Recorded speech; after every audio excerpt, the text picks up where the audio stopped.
man of authority. A man of authority. And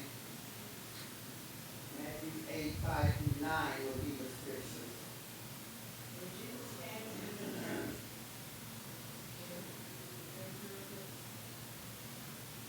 Capernaum, Capernaum, and Centurion. Centurion came to him, asking for help. Lord, he said, my servant lies at home paralyzed, suffering cripples. Jesus said to him, shall I come and heal him? The centurion replied, Lord, I do not deserve to have you come under my roof, but just say the word, and my servant will be healed. For I myself am a man under authority with soldiers under me. I tell you this one, go and he goes, and that one, come and he comes. And I say to my servant, do this, and he does it.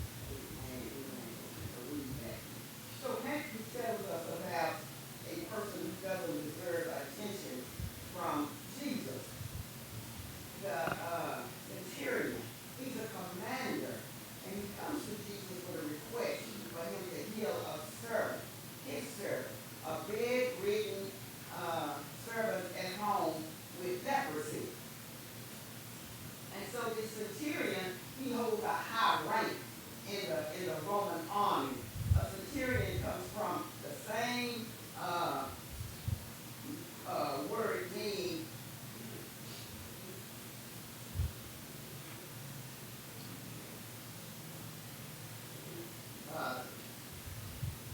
centurion, which is a soldier. And he commands about 100 soldiers. He's in charge of those soldiers. And he's overseer of them. And there's 100 of them. And this was not a position for the faith of hard. He earned his rank.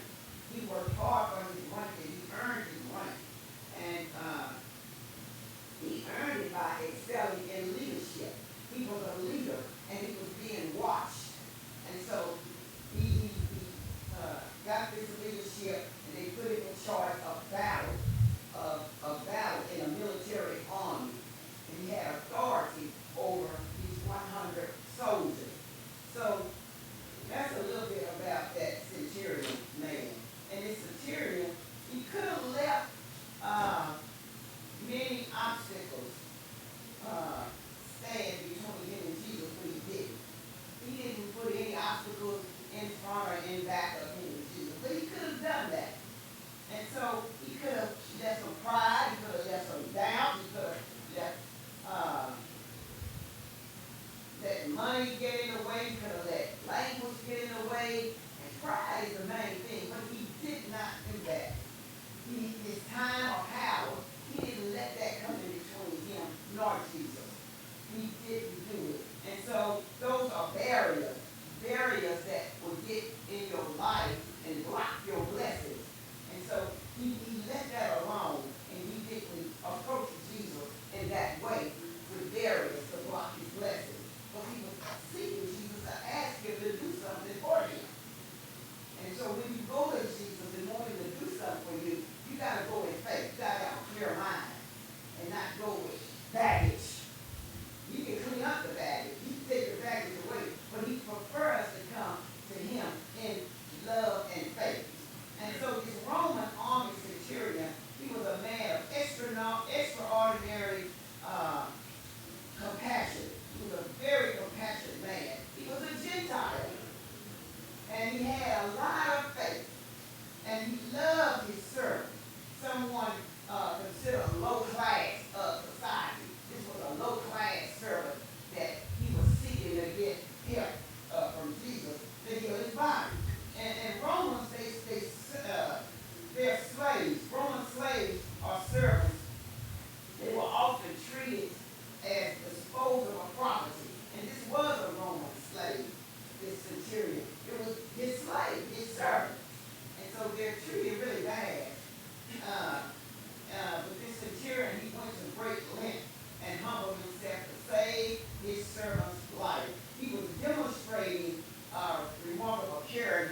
him Lord, Lord.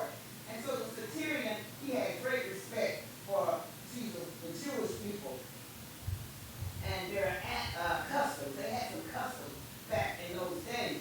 And he had clearly heard about Jesus and all the remarkable healings that he had done in the region. So the talk was out in the town about the healing of what Jesus was doing. So word of mouth is the best medicine that you can get. And this was what he heard.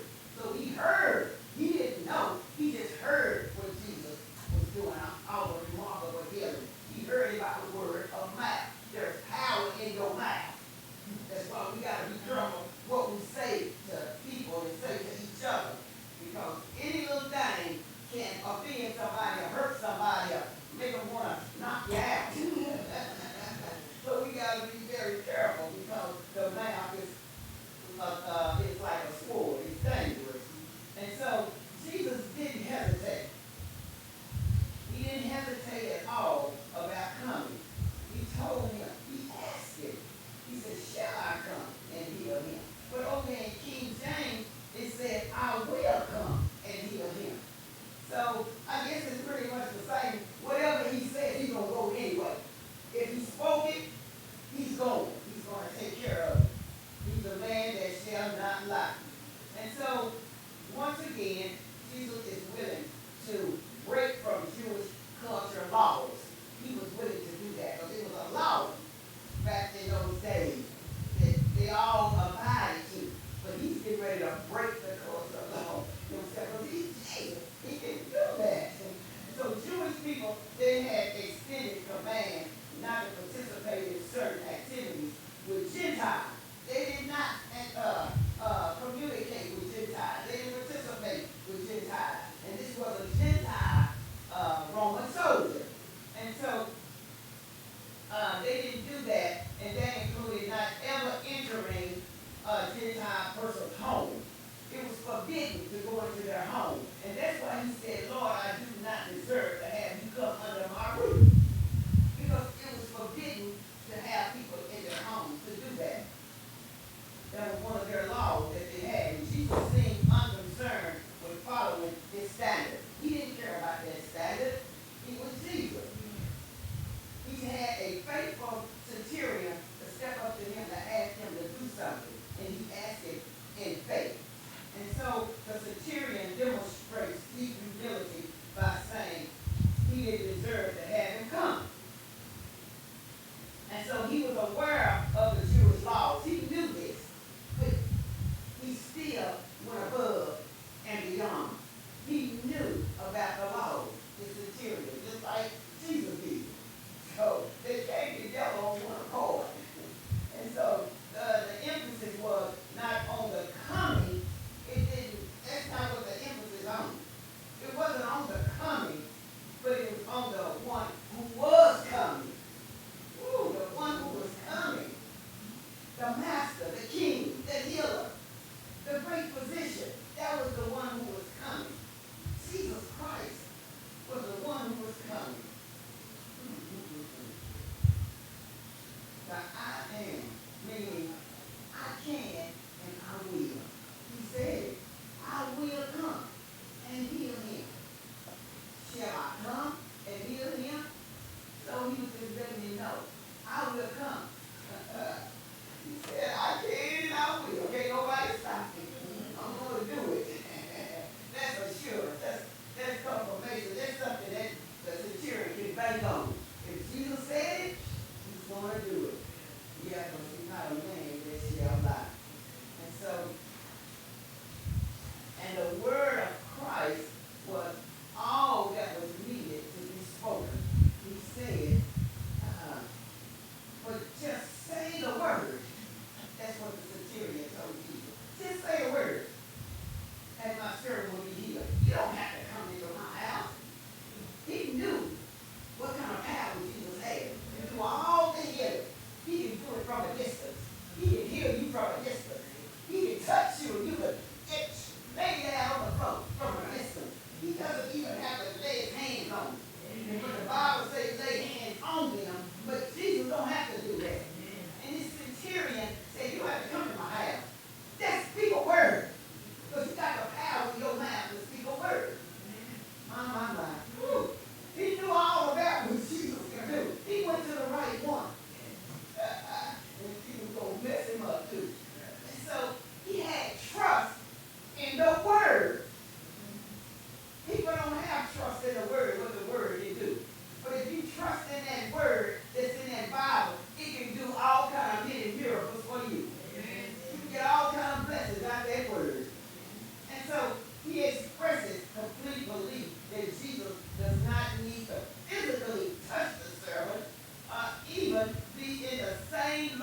creation to hear him. Just speak it, a simple word, like God did. There is light. Let there be light. All right. Let there be light. And there was light. He just spoke it in Genesis. So it's the same here. A spoken command from Jesus carries absolute power. Absolute power. And so he respects Jesus' authority, and he thinks Jesus might just as well be at a distance.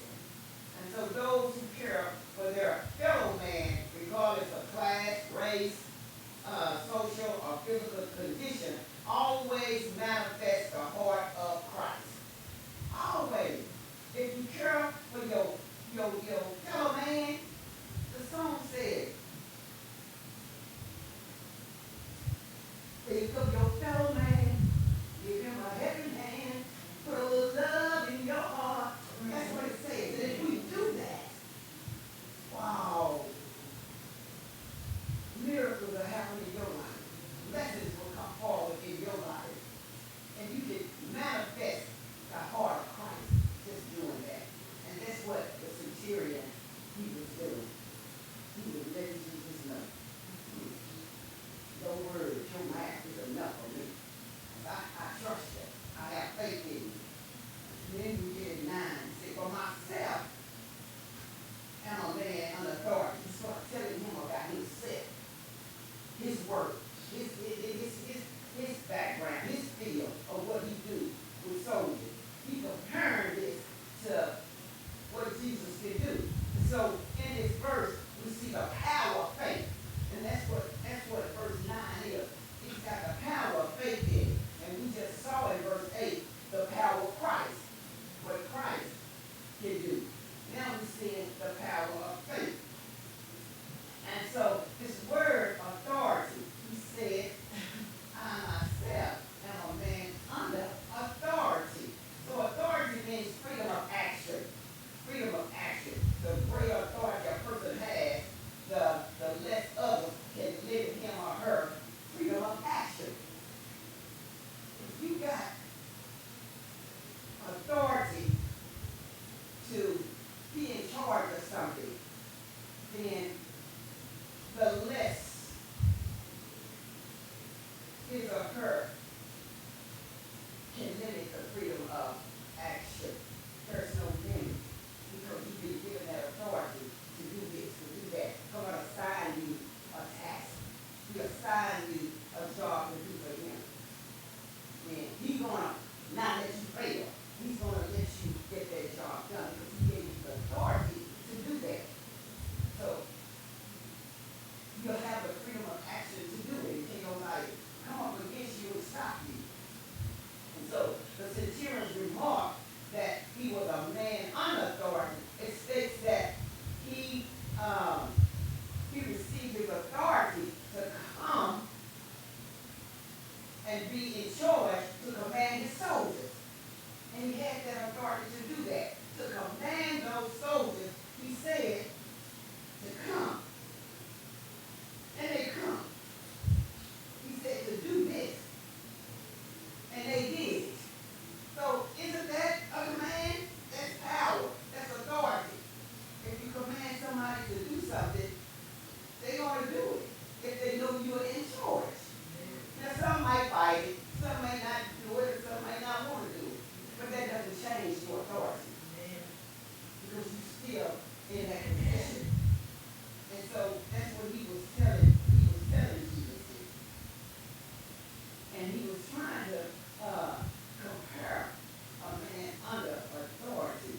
And so as a military man, he understood the chain of command. Because there's always going to be a chain of command. And so his subordinates obeyed him without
heard this, he was amazed and said to those following him,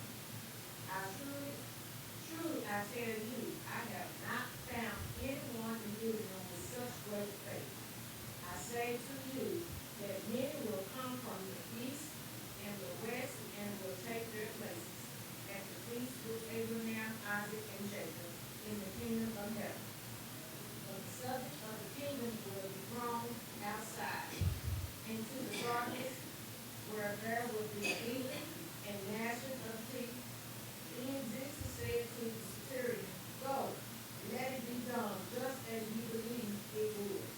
And his servant was healed and he home. Amen. Amen.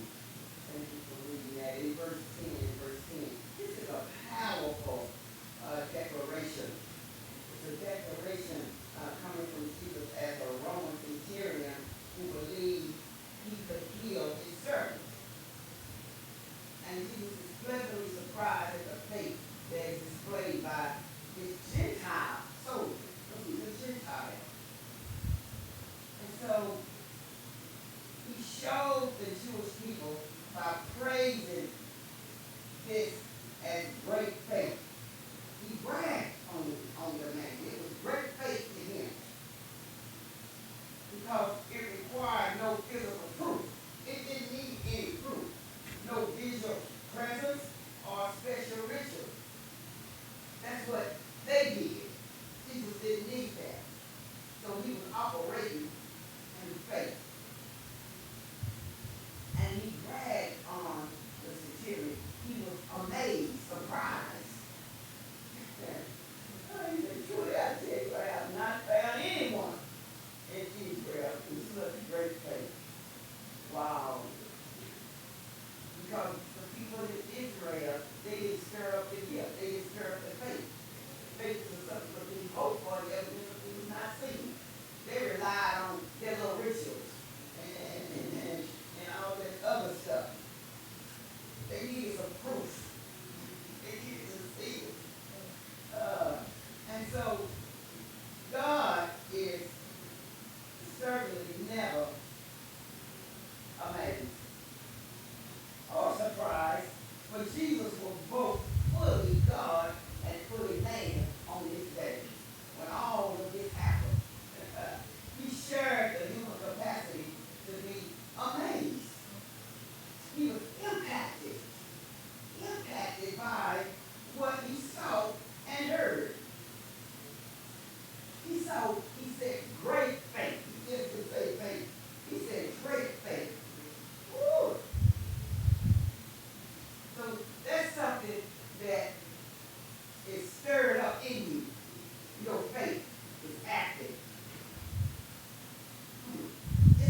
did not guarantee interest into this kingdom.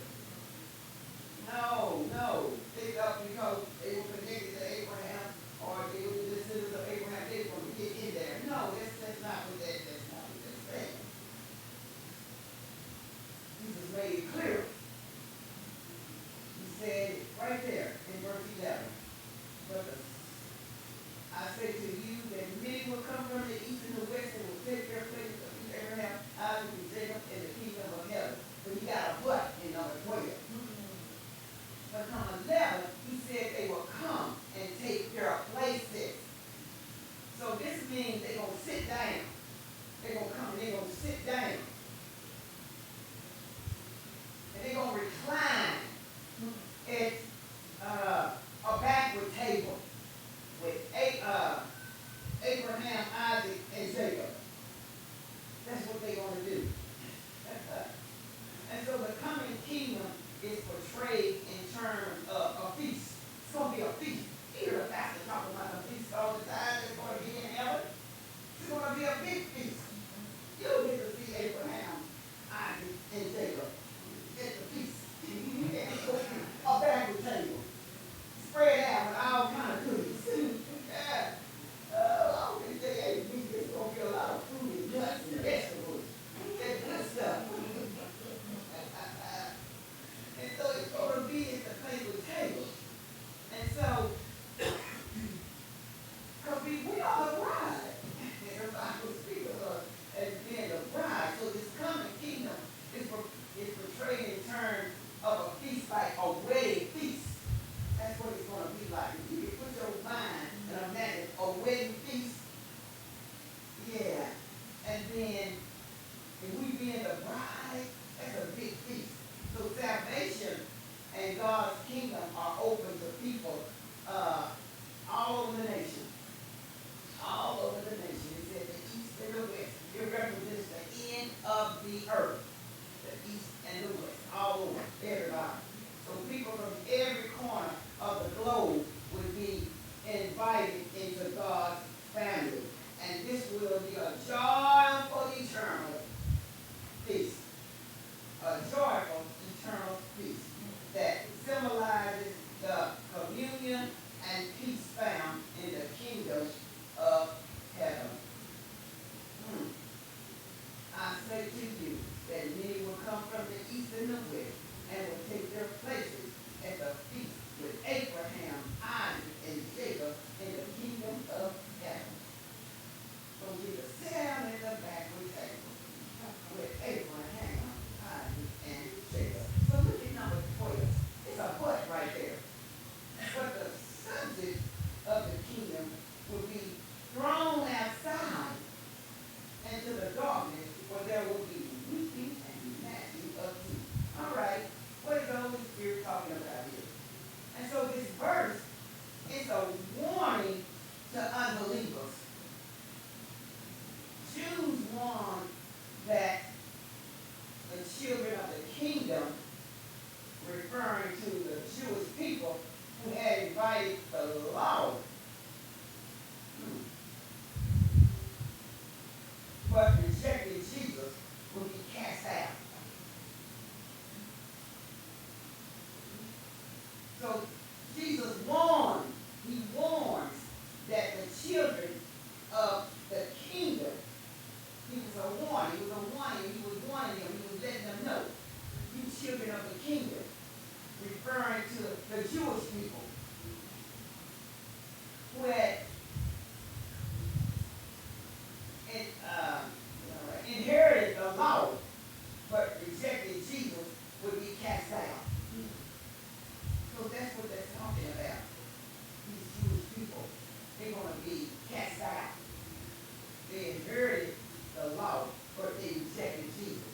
You just can't inherit the law and reject the one that broke the law. So that's what they did. And so, looking at this serves as a reminder that heritage nor nationality does not guarantee salvation. That's not guaranteed. Only genuine faith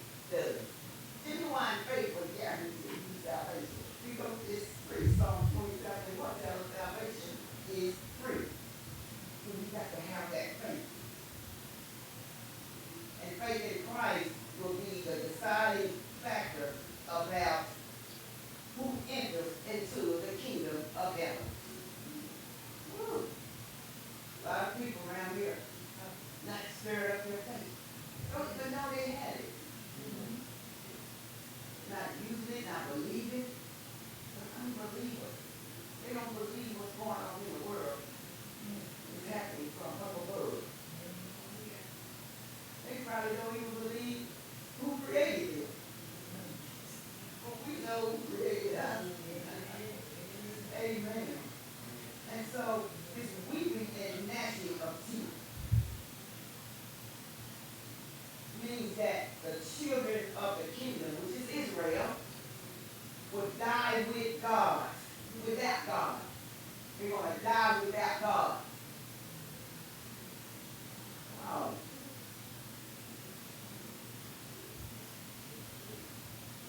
Thereby getting to hell. They're going to go to hell.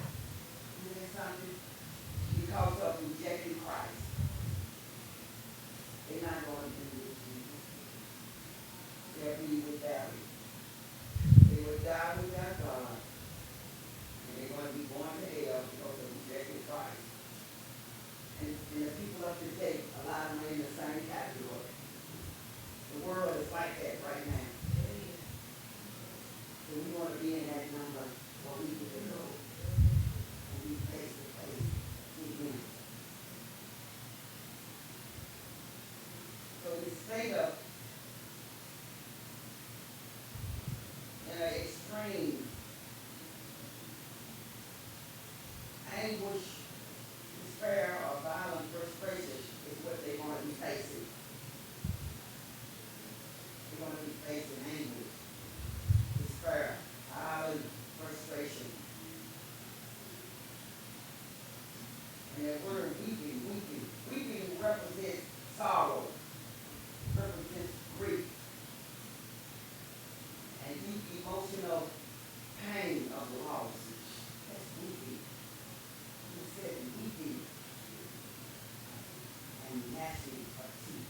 They're going to be doing that. They're going to experience that. And this gnashing of teeth represents the physical grinding of teeth. They're going to be grinding down on their teeth as they are weeping. They're grinding down on their teeth. A reaction associated with intense physical agony, fury or bitter, and resentment. They're going to be so full of hate and anger.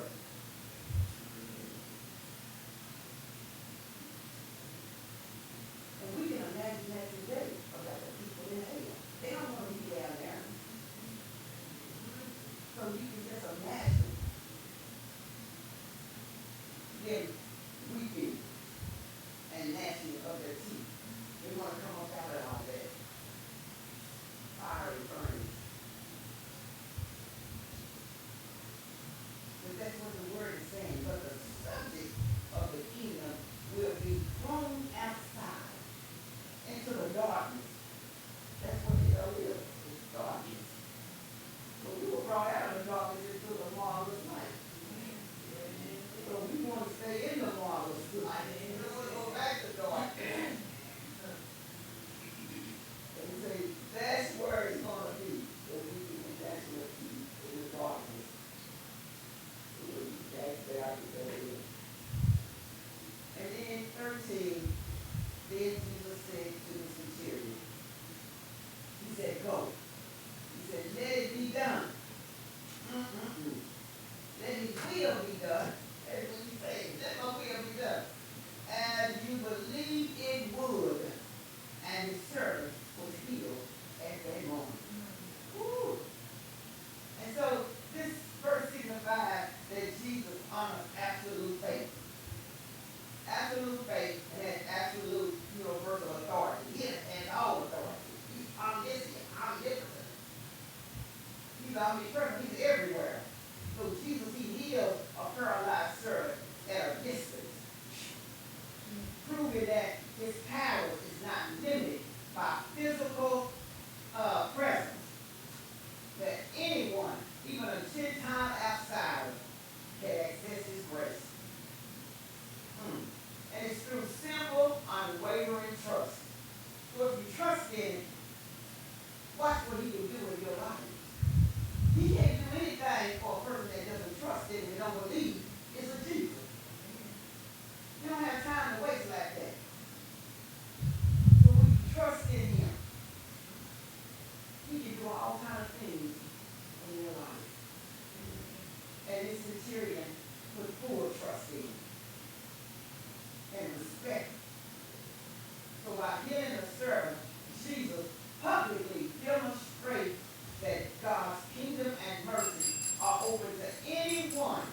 who has faith in him, regardless of their background.